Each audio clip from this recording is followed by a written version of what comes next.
Esta es una carta secreta. Totalmente secreta. Con fecha del 27 de junio de 1986. Digamos, unos 2 meses y medio después de la catástrofe. En este documento secreto pone: sobre reforzamiento del régimen de secretismo acerca de los trabajos de liquidación en la central. Punto 4. Mantener el secreto. No dar ninguna información sobre la catástrofe. Mantener el secreto. No dar ninguna información sobre los resultados del tratamiento. Punto 3. Mantener el secreto. No dar ninguna información sobre el nivel de la contaminación radioactiva del personal que participa en los trabajos de liquidación de la catástrofe en la central. Lo firma apellido Sulchenko, jefe de la delegación 111, dirección principal del Ministerio de Sanidad de la URSS. Recuerdo una visita a Moscú. Tuve un encuentro con Sergei Losev, que era miembro del Politburó y presidente de la agencia TASS, poderosísima agencia de información, y hablamos de Chernobyl. Y me dijo: hay que evitar que la proyección emocional de la realidad genere una realidad de alarmas incontroladas. Concretamente me enteré de la noticia al aterrizar en Frankfurt, porque nos llamaron desde el ministerio y nos lo comunicaron. Fue algo curioso en el sentido de que como que estábamos en Frankfurt, y Frankfurt está mucho más cerca de Chernóbil de lo que lo está Madrid, había una cierta alarma en el propio aeropuerto, hasta el punto de que en algún momento nos dijeron: cuanto antes volváis a emprender el vuelo hacia Madrid, mejor, porque aquí igual llega un momento en que hay que hacer alguna evacuación o alguna... Es decir, que la primera impresión fue de una cierta alarma.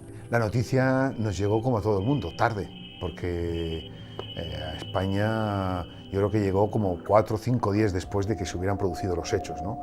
Hubo ahí un cerrojazo informativo de mucho calibre y la verdad es que fue un suceso que a todos nos alarmó, pero creo que nos enteramos realmente de lo que era, de la trascendencia que tenía cuando había pasado un cierto tiempo. Estaba todo muy teñido por lo político. ¿Por qué lo digo? Estaba teñido por lo político porque el incidente se había producido en la Unión Soviética. Entonces había habido antes un incidente nuclear en Estados Unidos, un poco tiempo antes, que también había sido, y se había convertido en la batalla casi ideológica, ¿no?, de lo nuclear. Entonces los sectores que eran más anti-yanquis, les costaba un poco de trabajo decir: oiga, que esto es gordo. Yo creo que algo de eso hubo en su principio. Falta mucha información, el gobierno de Moscú se oculta mucha información, la misma agencia, la OMS, incluso la ONU ha sido acusada de no explicar suficientemente bien qué es lo que pasó, pero principalmente creo que no nos han explicado la verdad porque nadie sabe qué implica un accidente nuclear en el organismo humano. Parece mentira, ¿eh? Han pasado 22 años y yo honestamente tengo la impresión de que no conozco todos los datos. Podría poner la mano en el fuego de que es una catástrofe impresionante que ha afectado a cientos de miles de personas, con efectos que incluso algunos no se habrán descubierto, sobre los alimentos, sobre el ganado, que también se ha hablado mucho, pero con los niveles de investigación científica que tenemos ahora, yo no creo que nadie pueda pontificar sobre cuáles han sido hoy, a estas alturas, los efectos reales. Hoy día sigue habiendo, ¿verdad?, una falta de fiabilidad en los datos que conocemos. Se habla de 500.000 de personas afectadas por distintos tipos de dolencias relacionadas con la radioactividad, pero ha faltado información precisa. Tal vez hay algunos interesados, aparte de en su momento, en que no se conozca la verdad de Chernóbil. En ese instante, noticias de todo tipo recorren Occidente. Los rotativos norteamericanos hablan de fosas con decenas de miles de muertos, mutaciones espantosas en niños y adultos, animales feroces y gigantescos que se habían deformado en el espacio de unas horas, y bosques que se habían vuelto rojos repentinamente. Había comenzado una batalla desinformativa que de inmediato enfrentó a Estados Unidos y la Unión Soviética. Gorbachov Aparecerá el 14 de mayo ante el mundo. Han pasado 20 días desde la explosión. En su comunicado parece especialmente molesto con este tipo de sucesos reflejados en la prensa americana. Los toma como un ataque al pueblo soviético. Desgraciadamente, había cosas mucho más preocupantes, cosas que estaban ocurriendo en su país y que no se iban a conocer hasta muchos años después. Detectados nuevos y graves problemas en las compuertas de drenaje, situadas debajo del reactor, se hace necesario, volviendo a temer por una nueva explosión interna, que 3 voluntarios accedan a una especie de depósitos de agua altamente radiactiva. En esta ocasión, no se trata de cruzarla a la altura de las rodillas. Se han llenado completamente y hay que sumergirse directamente en el abismo. El ingeniero Legasov aseguró que nunca fue tan terrible conducir a unos hombres a una muerte tan certera. Contó además que confesaron la verdad de la situación a un destacamento con conocimientos de inmersión. Y todos los integrantes, sabiendo que era una misión sin regreso, dieron un paso adelante cuando se pidieron 3 voluntarios. Con trajes de neopreno, dándose la mano antes del último salto, aquellos hombres se sumergieron en el pozo contaminado y letal, aguantando de forma sobrehumana para desactivar las compuertas del fondo.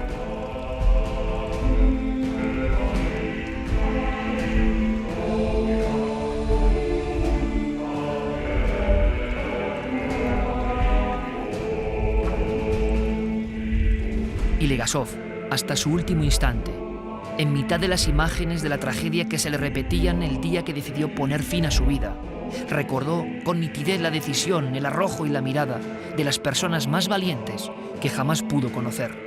Un ejemplo de lo más noble del género humano, una hazaña que merecía algo más que el silencio.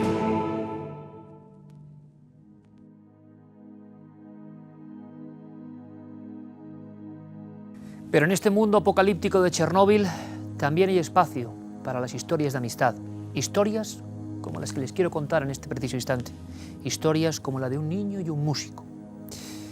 Es Alex de Zhytomyr. El concepto Niños de Chernóbil se disuelve, se amplía, no se comprende. Quizá, reviviendo lo que a él le pasó, tengamos una idea mucho más exacta de este drama. Él provenía de una región conocida como Cuarta Zona, absolutamente afectada por la radiactividad, porque se da el enigma y el misterio de que esta fuerza energética no se difumina de forma homogénea, ni mucho menos, va formando como manchas globulares, y donde cae, transforma ese ambiente en un misterio y en un infierno. En estos sitios, como en Zhytomyr, aumentó considerablemente la violencia callejera, la depresión, el alcoholismo. Hoy en día, Bielorrusia es el segundo país con estos índices absolutamente dramáticos. Alex estaba en el vientre de su madre cuando todo ocurrió y llegó envuelto en dolores y sobre todo envuelto en algo más peligroso, el profundo miedo a Chernóbil. En España se encontró con él, quizá por casualidad, este hombre que ustedes van a ver, Joan Cerezo. Pues mira, todo fue una casualidad, porque realmente yo tengo una tienda de ordenadores y un día vino un chico a comprarme una pieza. Y a raíz de esto hicimos amistad, conocí que tenía una enfermedad, aquí no se la encontraban, incluso él iba al médico de cabecera de aquí de Esplugas y su madre solamente entrar le decía al médico que todo eran tonterías de él, entonces me lo comentó y yo lo llevé a mi médico de cabecera y justamente ese día el médico le dijo, ¿eres de Ucrania? Dice, sí. Dice, ¿naciste cerca de Chernóbil? Dice, a 100 kilómetros. Él tenía unos dolores, él estaba conmigo y me decía, mira, ahora tengo un dolor de un puñal como si me lo clavaran por delante y me saliera por detrás. Luego esto resulta que es ansiedad, que es uno de los efectos de Chernóbil, ¿no? Uno de los efectos era el cáncer, otro la ansiedad. Bueno, entonces a partir de aquí yo tenía un concierto de música electrónica en diciembre del 2004, justo un mes después de conocerle a él, y un día aquí en este estudio, una noche, pensando en su historia, pensando en el chaval, 18 años, un chaval muy majo, me salió una música, un tema de Chernóbil, y le voy a pedir a él que me grabe su historia, todo esto que le está pasando, todo lo que me ha contado a mí y que lo estoy viviendo, y pondré en off la voz grabada. Hice el concierto y cuando terminé el concierto le pregunté a la gente qué le había parecido el concierto. La gente de la música, solamente se quedó con la historia de Alexander de Zhytomyr. En no pocas ocasiones, las palabras, los sonidos, poseen una fuerza evocadora mucho mayor que la propia imagen. Hagan la prueba porque incluso podrían solo escuchar la voz de Alexander de Zitomir, contando a viva voz la crónica de su propia vivencia, con música de fondo de Joan Cerezo, en una composición absolutamente espectral que pone la carne de gallina. Este es su legado, este es su testamento.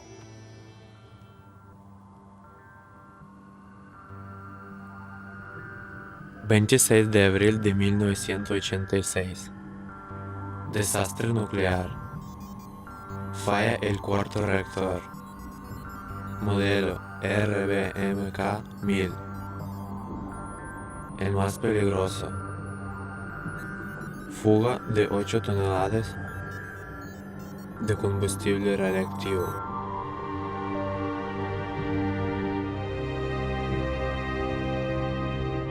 $30.000 muertos. 10 millones de afectados por el cáncer de tiroides y hígado. Malformaciones, leucemia. Hola, soy Alexander.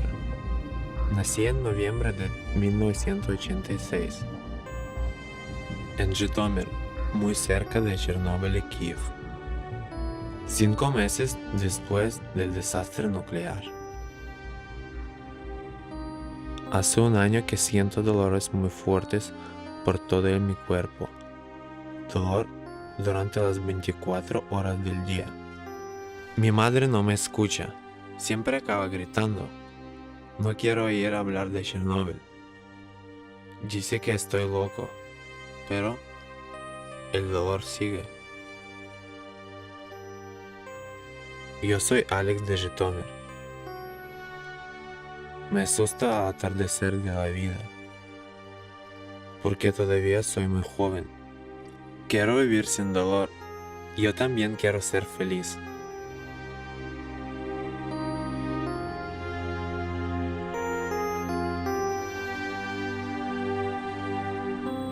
Después de conocer prácticamente a Alexander de Zhytomyr, después de sentir su voz, se hace bastante difícil comentar lo que viene a continuación en su propia crónica, en su propia historia. Así termina todo, y nos lo cuenta su amigo, el músico Joan Cerezo. En diciembre, que volví a Ucrania, me dijeron que había muerto. Pregunté por qué, no se sabe.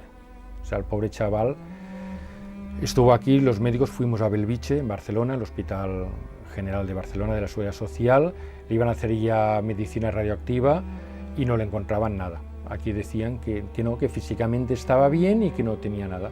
Algo tendría cuando, te estoy hablando de junio fuimos para allá y en noviembre o así fue cuando murió. Hoy, los orfelinetos de Bielorrusia y Ucrania son los más tristes del mundo. Da la sensación de que diferentes generaciones portarán esa tara genética del desastre. Existen imágenes de impacto, terribles y descorazonadoras, niños con malformaciones monstruosas, pero hemos optado por no incluirlas en este reportaje.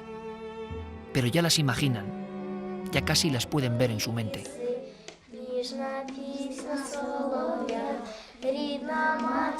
En este orfanato de Cherkasky viven los niños y las niñas víctimas de una situación que nació con la explosión de aquel reactor número 4.